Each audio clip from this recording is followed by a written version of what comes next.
És que anava a dir una cosa i no sé què anava a dir. No, li estava comentant a l'Edgar, que ja el tenim als nostres estudis, que la portada del llibre amb la fotografia que ha fet en el post que ha compartit no té res a veure amb el llibre original, amb aquest groc tan llampant. Sí, Edgar Tarrés, bon dia. Bon dia, què tal? Sí, bé, és el que tenen les fotos fetes així com pots i va ràpid. Però tu l'has vist com ha quedat en el Facebook o no has tingut... Gairebé, penso que no, ni l'he mirat. L'he fet te l'ensenyaré, perquè és com un marronós, mira. Veus? És com un... Sí, daurat. I ara m'ha sorprès veure el llibre aquí tot groc. Dic, ostres, sí, és el mateix, perquè el títol és el mateix. És el mateix groc que... No, s'assembla. S'assembla. Ostres, avui és curiós, però parlarem de punks? De punky, sí. Però més que parlar de... Bueno, sí, també, parlarem de gent punky perquè... Think punk.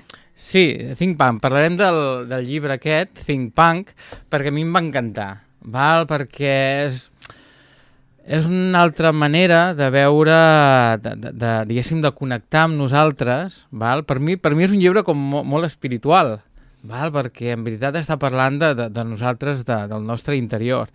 I l'autor, l'Ezequiel Barricard, aquest és un autor que ja amb en...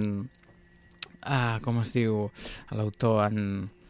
L'Andrés Pasquà van fer un llibre anomenat El oso, el tigre i el dragón, que s'ha traduït en molts idiomes, i és una fàbula sobre créixer, desenvolupar, viure amb harmonia, molt xulo, i aprendre, no?, de les experiències de la vida. I ell té una empresa de comunicació, de marca personal, però molt implicat amb els temes de fer marques amb ànima, no? Que no sigui jo ni un logo, sinó com fa una marca, doncs treure-li tot el suc a el que és el projecte i fer coses molt xules. I ha fet aquest llibre que és una mica una reflexió sobre la vida avui en dia, de com som la gent i de com actuem, no? I de fet també és interessant perquè l'altra vegada que vaig venir, fa 2 setmanes, vàrem parlar del tema dels somnis, no? Quina és la distància que hi ha entre nosaltres i els nostres somnis, i aquesta sempre, diguéssim, els nostres pensaments, perquè la conclusió que vam arribar l'altra vegada era que, diguéssim, nosaltres acabem convertint-nos en allò que pensem, val? I acabem fent tot allò que pensem. I aquí el tio te diu que pensis de manera punky, no? Que dius, ostres, ja està passat de moda, ja no hi ha punkis, no? I com pensen els punkis? Com pensen els punkis? Mira, te donaré 2 exemples que surten per aquí dins, que són molt bons. Una atribuïda a Ramones, el grup Ramones, que tothom coneix, i l'altra Sex Pistols, vull dir, 2 dels grups punks més coneguts que hi ha.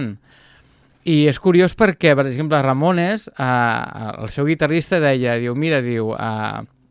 nosaltres Ramones, com a grup, i ho diré així, és com molt punky, no? Som una merda de grup. No sabem tocar. Tal qual, sí. No sabem fer música, val? Però clar, diu, si haguéssim hagut d'esperar a ser grans per aprendre a tocar la guitarra i després pujar a l'escenari, doncs haguéssim sigut avis quan realment haguéssim tingut l'habilitat per pujar a l'escenari. I clar, i llavors, diu, què haguéssim fet? Haguéssim sapigut tocar, però ja no ens ho passaríem bé. I nosaltres el que volíem era tocar. I tant ens fot tocar en un escenari, en una habitació d'un hotel o al garatge de casa meva. Val? Aquesta per mi és una mentalitat molt punky, de dir, vinga, no tinc ni idea però tiro endavant, no? I per mi és una idea molt important, perquè en aquesta societat a vegades sempre esperem les coses molt mastegades, molt pensades, molt no sé què, i quan o també pensant en el que diran, no? Evidentment, també, això és un altre, molt pendents dels judicis, de les crítiques. Exactament. Que ens condicionen i ens limiten. Totalment, ja n'hem parlat moltes vegades de pensaments, de creences limitants, i clar, tot el que s'ha sortit d'aquí, doncs vaig molt al tanto. Per tant, quan jo penso alguna cosa i dic, seria xulo fer això, doncs primer haig de fer un gran pla perquè no sé què, la viabilitat de no sé quantos... Si Ramones hagués fet un pla de viabilitat, vamos... És que no els coneixeríem. No els coneixeríem. Aquí està, no?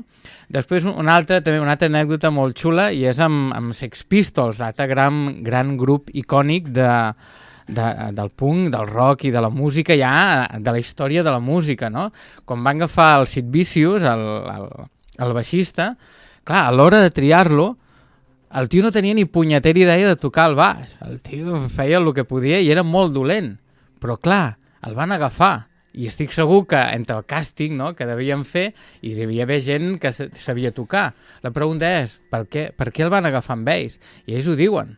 Perquè era un tio amb una personalitat, amb una singularitat, amb una manera de ser molt punk, i això és el que volien. Que destacava per damunt de totes les altres. Exactament, per ser el que realment era. La seva essència. La seva essència. I de tocar ni deia, però ostres, tots tenim himnes, no?, de Sex Pistols al cap, perquè va ser un grup això, no?, molt icònic i sobretot autèntic, val? Que és per mi un dels, diguéssim, dels valors que, diguéssim, es perd avui en dia precisament per no haver de... com es diu això?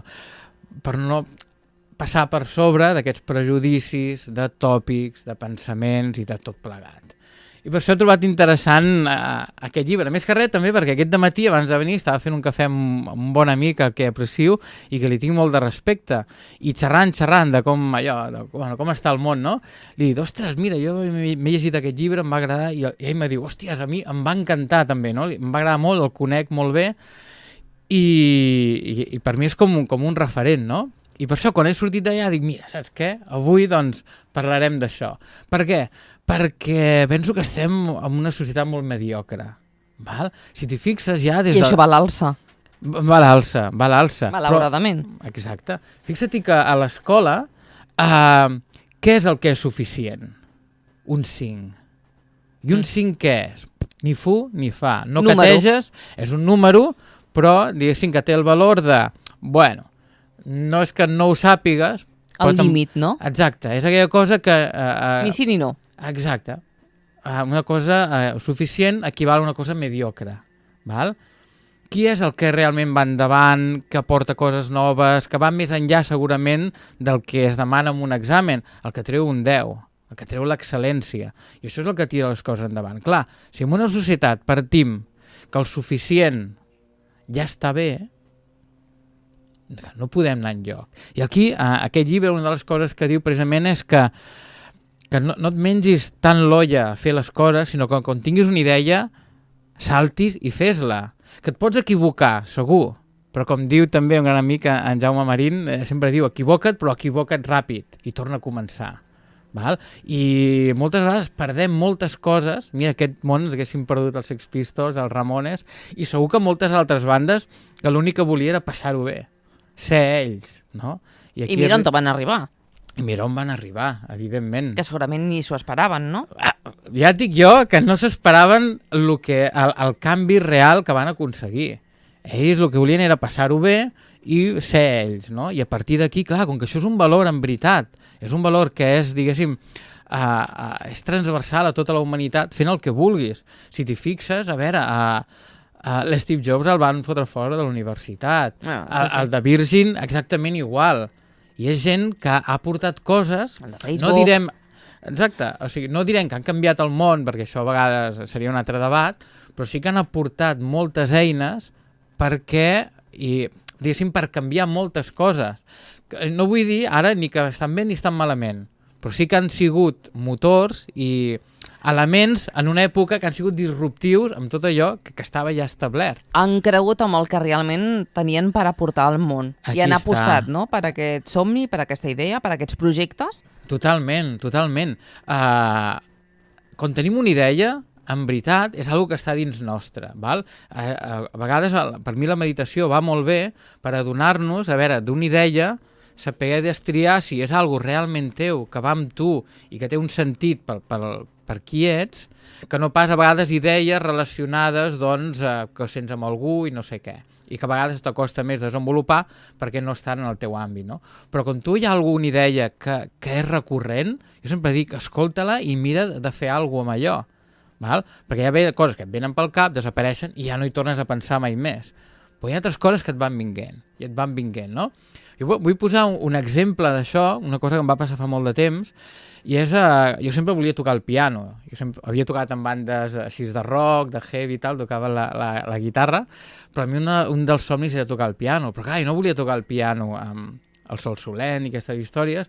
A mi el meu ídol era Michael Nyman i tocar el piano de la banda sonora, no? de la piano, pel·lícula. de la pel·lícula, doncs era un somni. I fins quan vaig acabar la carrera i tal, coses a prop de casa meu, hi havia una amiga que és professora de piano, i li vaig dir, tu, jo vull venir a classes, això sí, jo vull aprendre a tocar el piano, Michael Nyman. No, home, no pot ser, perquè, clar, diu, el Michael Nyman, aquesta peça és de 5è de conservatori, tu has de començar pel principi. I dic, no m'interessa, no tinc pressa, no t'estic dient ja, no, a poc. Ella em va mirar així dient, ai, saps? Però, bueno, lo interessant és que al cap de 4 mesos ja tocava la peça del piano, de Michael Nyman. Jo m'hi posava cada dia i tenia aquella il·lusió i anava fent. Lo bo que va passar, que després, en 2 setmanes, ja estava tocant una d'Amélie de Jan Tiersen, que també m'agrada molt, o d'en Ludovico Einaudi, que són autors en piano que m'agrada molt. Si jo no hagués començat per allò i posat, doncs no ho hagués fet mai. Jo vaig anar a classes de piano fins que vaig saber tocar les 2 mans. Val? I en 1 any i pico, doncs resulta que vaig poder tocar allò que teòricament no s'ha d'aprendre fins que passa 5 anys. No? I per mi és com un exemple, una anècdota interessant per dir, no, el que tu vulguis fer, o sigui, no et creguis mai ningú. Sigues un Ramones, sigues un Sid Vicious i creu realment en el que saps fer. I que moltes vegades, tampoc vull tirar per terra tot el tema dels estudis i universitaris, tampoc, no? No. Però moltes vegades sí que tenim aquest talent que no ens cal tots aquests estudis, perquè el que fan moltes vegades és precisament perjudicar aquests talents innats que portem dins. I ens acabes d'explicar una prova, no?, molt personal i en primera persona, mai més ben dit, no? Sí. Llavors, clar, és una pena que amb els estudis acabin passant aquestes coses i es perdin tants pel camí. Sí, perquè l'estudi és, clar... Que van molt bé, que poden ser complementaris, però que moltes vegades ens fa mandra, no? Com posar-nos a estudiar coses que són molt feixugues i ens acabem avorrint. I això el que fan és que tu acabis oblidant aquell somni, aquella idea, doncs, aquella cosa. I clar, des d'aquí és dir, hosti, reivindiquem el tema punk, tens una idea, fes-la com vulguis, com sigui, passa del que et digui la gent, perquè la gent el que vol és que no destaquis, val? Segurament molts t'ho diran pel teu bé. Va, tranquil, no sé què. Qui fa l'escola? L'escola t'ensenya a ser normal, a no destacar, a ser un peó, un treballador normal que no porti res. De fet, els que destaquen són els que acaben criticant, jutjant, odiant... Els dolents de la classe, entre cometes, Sí. Aquest podria ser un altre tema, Exacte, això és un altre tema i això s'hauria de portar bé. No és poc així i no estic dient siguem dolents, però siguem diferents i creiem en nosaltres. Doncs ens quedem amb aquest missatge avui, amb aquest llibre, Think Punk, Edgar Tarrés, i ja ens veiem el proper dia que te'n vas. Després de la Índia. Ens ho tornaràs a explicar? I tant, sempre hi ha coses noves. Que vagi molt i molt bé, molta sort, Edgar, a la tornada. Ens veiem.